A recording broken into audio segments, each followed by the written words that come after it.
Good morning, Marion, and welcome to Singapore. Thank you. Okay, first of all, tell us what brings you to Singapore. What brings me to Singapore? Well, I'm here every week for E-News Asia. We shoot out of Singapore because the studio is based here. So yeah, that's why I'm here. Basically it's for that and then for just other events that I'm attending. But my main reason for being here is to shoot E. Okay. Just a bit about your background. What made you want to pursue a career in broadcasting?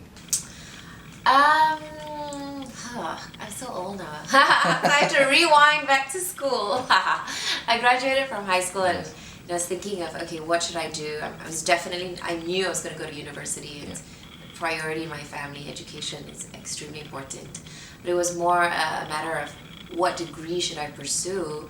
And, my parents always like, oh, you love doing things. You love socializing, you love going out, you love, even in school, it's always very active in social activities and performances. So they said, they were the ones that actually said, we think you would be good in mass comm. So they, for the reasons I'm in this really, because they said, I think you should get a degree in broadcasting, which I did from Marquette University in Milwaukee, Wisconsin. And being on camera just sort of happened because I was actually producing at first for a local channel in Malaysia called ATV. And I was in charge of auditioning people and casting for people for our shows. And then my bosses were kind of like, why don't you just do it? And, so for 1 year I was producing and hosting simultaneously. And it got a little bit too much after a while. And I said, I think I have to choose, either hosting or producing. And at that point, I think I decided I was still young, not so young anymore. So at that point, I was like, if I don't do this now, I don't think I'll ever do it again. So I decided to give up production for a while and then focus on hosting with the intention of maybe going back to production. But it's been almost 8 years and I haven't had time to go back into production. Okay, very good. So who would you say are the biggest influences in your life and how have they made an impact on you? Biggest influence? Well, my parents. Like you said, who really pushed me into this line? My mom and dad.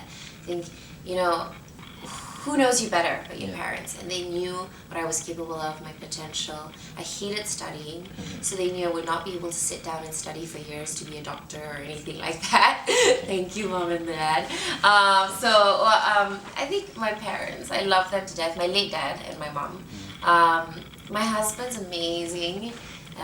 He supports me in everything I do. And even, when jobs come along sometimes and I'm like, oh, I'm too tired. I don't want to take this on. I'm just,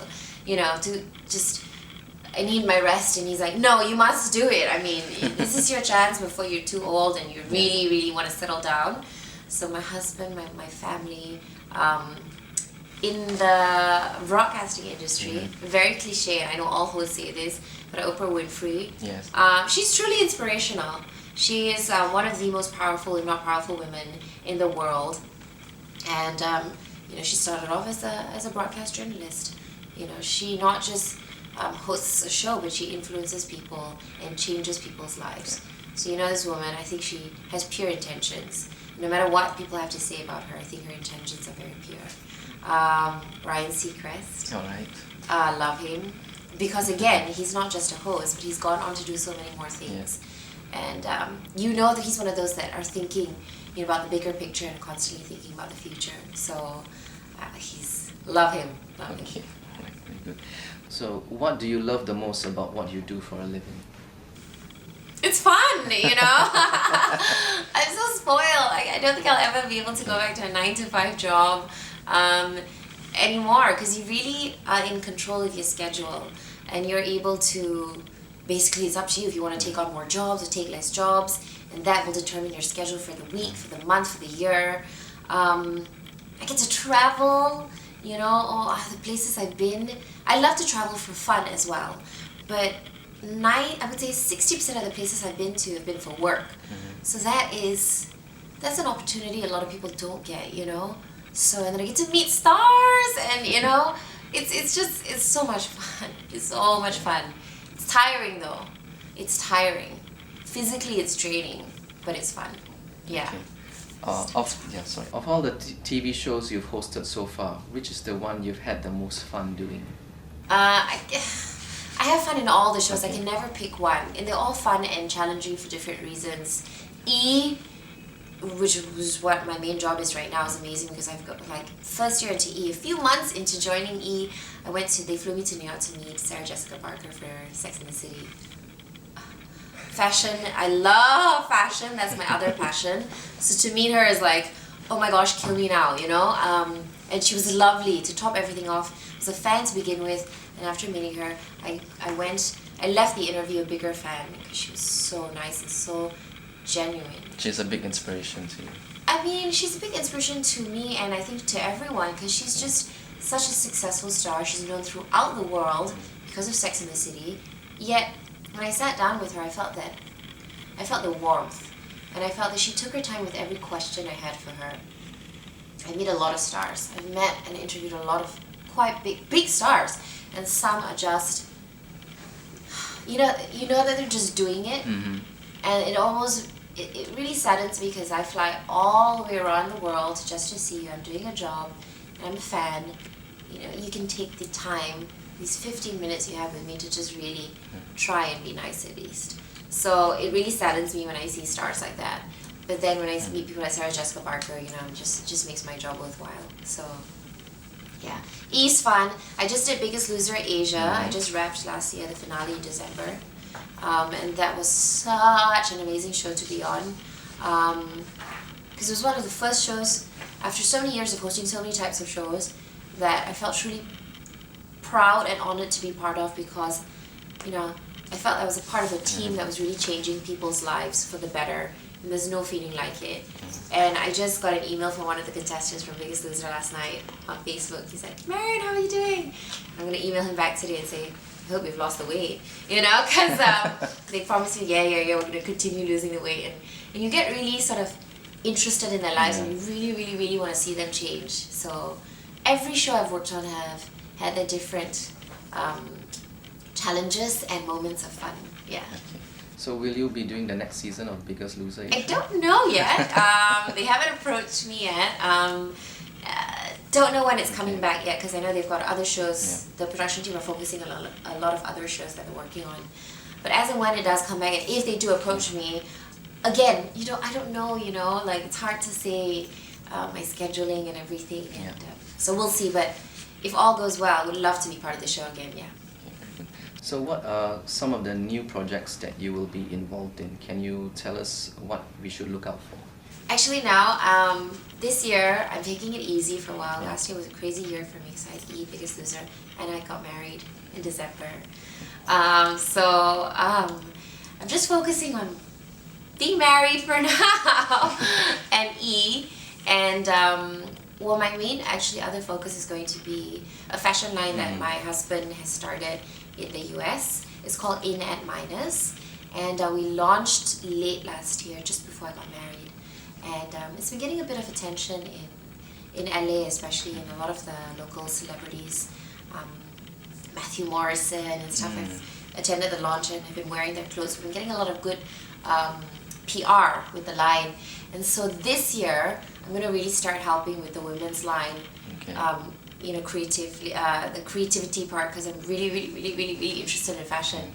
And if not for E, I would have actually gone to fashion school in LA. I got accepted, but God had other plans for me. So that was going to be my other focus. I'm trying not to take on so many hosting jobs this year because I need to travel to LA a lot. So because the line is based there. Yeah. So it's a little difficult. Yeah, LA, Malaysia, Singapore. Long flight. So, and who's the designer associated with that line? There's no designer. We're trying to be like if I could associate myself with a very famous sort of mass brand like Zara, In at Minus is what my husband had in mind, was to provide fashionable clothes that are somewhat affordable. Not what I'd say somewhat affordable, and to the masses. We're not trying to be an Oscar de la Renta, Versace, or Valentino. It's just mass high street clothes that fresh professional, sort of fresh graduates up to about late 30s, early 40s, men and women can wear. They can wear to work and sort of still go out for drinks after. Clothes like that, so that we don't have a designer per se. We have a whole team working on it. Yeah. Okay. So besides your career in the entertainment industry, are there any special causes close to your heart that you are involved in with, say, some NGO perhaps? No, nothing yet. I have been in the past, but this year I have not associated myself with anything just yet. But I am going to be the face of Estee Lauder in Malaysia. Okay. So we're going to reveal that, I think, sometime in April. What month are we in now? March! March I'm all over the place. 2011. And Estee Lauder is, is very big on their breast cancer campaign. So that will be something I'm definitely going to get involved with. Anything that Estee Lauder gets involved with, I don't just want to say, hey, I'm starting this charity, everybody hop on board, just for the publicity. I'm very against that, It's going to be something that I truly, truly feel passionately, strongly about. Okay. And when I do decide what it's going to be, then I'll do it. Okay. Cancer is very close to home. My dad passed away from brain cancer many years ago. So did my husband's father. He had lung cancer. But I don't want to be another cancer charitable campaign. There's numerous that are out there. So we're thinking about it. I want to do something, but we want to make it right. I want to really, really help people and help the right people. So when I do something, I'll let you know. Okay. But it's going to be something that I really, really feel strongly about. Okay. Yeah.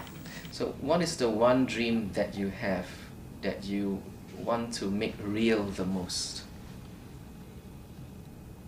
Or have you already made it real? There's so many goals and dreams and aspirations that I've had that have come true. Yeah. I've been so blessed. One of them was I must meet Ryan Seacrest. Okay. I met him. I said, I want to be an E one day, when I was back in the States. And I was like, oh, I love this channel. Oh my God, how cool. And then it came to Asia and I got it. I'm so, so lucky. There's nothing much left in life, honestly. Can I just be honest with you? I just want to be happy. It's really the simple things that matter to me now. I want to have a child. That's like the little things that I want right now. I don't really want much anymore. It's just, I want to have a kid. If I can have more than one, even better. I just want my family to be healthy. If I could meet Oprah Winfrey and sit down with her and have a conversation like you and me, oh my goodness, that would be like... If I could meet Oprah Winfrey, that's it. I'm done. My broadcasting career is like, for me, it's like, I'm set. I'm all set. Good to go. And if I meet her, it'd be the icing on the cake, and then life is complete. But it's about the simple things now, really. Being happy. Okay, very good. Good. So what advice would you give to other young people who intend to pursue a career in broadcasting? I meet so many talented people. Throughout the years, I've met so many talented people in the industry who don't have the discipline, and it really, really frustrates me. And if you don't have the discipline but you have the talent, it can only take you so far. So always remember, you think you have the potential. Please, please, please be hardworking, and please don't, let the fame get to your head and then decide you can show up an hour late for things. I hate that. It really saddens me and frustrates me, to see good talent go to waste. So if you want to be in this industry, remember, it's not just what you see on TV is all glamorous. Yes. It's a lot of hard work behind the scenes. So discipline, it's a lot of hard work, so be disciplined. Don't get cocky and arrogant and let the fame get to your head. Remember where you came from, remember your roots, and just be yourself. Just be yourself. And don't try to be someone else, because people will see through that. So that's the main thing. And always stay true to yourself, and don't ever forget where you come from. Okay. Very good advice. Yeah, simple. Okay, thank you very much, Marion Thank Caunter, you. for your time. Enjoy your stay in Singapore.